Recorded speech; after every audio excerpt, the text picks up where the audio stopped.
Praise the lord. ఈరోజు దేవుని వాక్యము ఆదికాండము 28వ అధ్యాయము 15వ వచనము.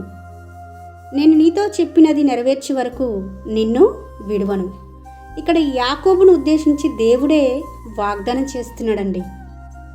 నేను నీతో చెప్పినది అంటే ఇదిగో నేను నీకు తోడై ఉండి నీవు వెళ్ళు ప్రతి స్థలమందు నిన్ను కాపాడుచు ఈ దేశమునకు నిన్ను మరలా రప్పించెదను అని ఉంటుంది. అంటే ఈ విధమైన మాటలు యాకోబుకు చెప్పిన తర్వాత ఈ వాగ్దానము మనకు కనిపిస్తుంది. అంటే యాకోబు తన అన్నకి రావాల్సిన దీవెనను తన తండ్రి యొద్ద తీసుకోవడము, అంటే మోసం చేసి తీసుకోవడము ఏశావుకు తెలుపబడినప్పుడు ఏశావు అంటే తన అన్న ఎక్కడ చంపుతాడో అని భయంతో పారిపోతున్న సందర్భం అండి ఇది. అంటే ఎలాంటి నిరీక్షణ కానీ ఎలాంటి హోప్ కానీ లేదు. మరణ భయంతో పరుగులెడుతున్న యాకోబుకు ఇచ్చిన వాగ్దానం ఇది. మరలా నిన్ను ఈ స్థలానికి రప్పించుకుంటానని అంటున్నాడు. ఏ దేశం నుంచైతే యాకోబు పారిపోతున్నాడో ఆ దేశానికి మరలా రప్పించుకుంటాను, నీకు తోడుగా ఉంటాను, ప్రతి స్థలంలో నిన్ను కాపాడుతానని ఇన్ని రకాలుగా దేవుడు పురికొల్పి ప్రోత్సాహపరిచి ఇచ్చిన వాగ్దానం.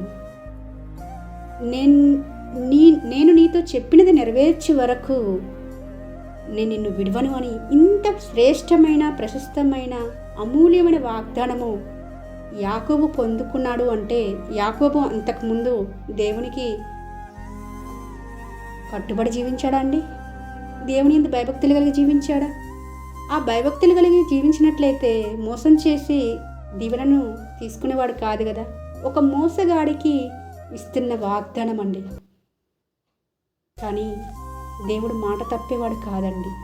మాట ఇచ్చి నెరవేర్చేవాడు, వాగ్దానం చేసి నెరవేర్చేవాడు మన దేవుడు. మనము నమ్మదగిన వారమైనప్పటికీ ఆయన నమ్మదగిన వాడు కనుక ఆయన స్వభావానికి విరుద్ధంగా ఏమీ చేయలేదు. యాకోబు మర్చిపోయాడు ఈ వాగ్దానాన్ని, కానీ దేవుడు మర్చిపోలేదు. యాకోబు మర్చిపోయాడు తను చేసుకున్న మొక్కుబడిని 20 సంవత్సరాలు దేవుడికి దూరంగా ఉంటూ, కానీ దేవుడు మర్చిపోలేదు. మరలా యాకోబును తన స్వదేశానికి దేవుడే రప్పించుకున్నాడు. ఈ యాకోబు జీవితం మనకందరికీ సుపరిచితమే. ఈ రోజున ఈ వాగ్దానము ఎంతమంది అయితే కావాలని కోరుకుంటున్నారో వారందరితో దేవుడు స్పష్టంగా మాట్లాడుతున్నాడు.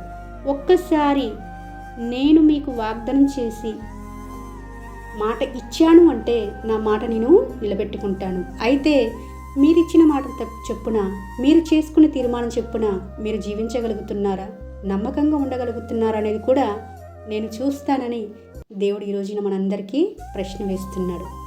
ఈ రోజున ఎంతమంది అయితే ఈ వాగ్దానము మరి వారి జీవితంలో నెరవేర్చబడాలని కోరుకుంటున్నారో, నాతో సహా అండి మనమందరము కోరుకుంటున్నాం కదా. మరి ఆ విధంగా దేవుని యందు భయభక్తులు కలిగి జీవించడం మాత్రమే కాకుండా దేవుని మాటకు కట్టుబడి మనం చేసుకున్న తీర్మానాలను కూడా మనము కట్టుబడి జీవించినప్పుడు ఈ వాగ్దానం మనందరి జీవితాలలో నెరవేర్చబడుతుందని మనస్ఫూర్తిగా కోరుకుంటూ మీ సహోదరి ఎలిజబెత్ రాణి.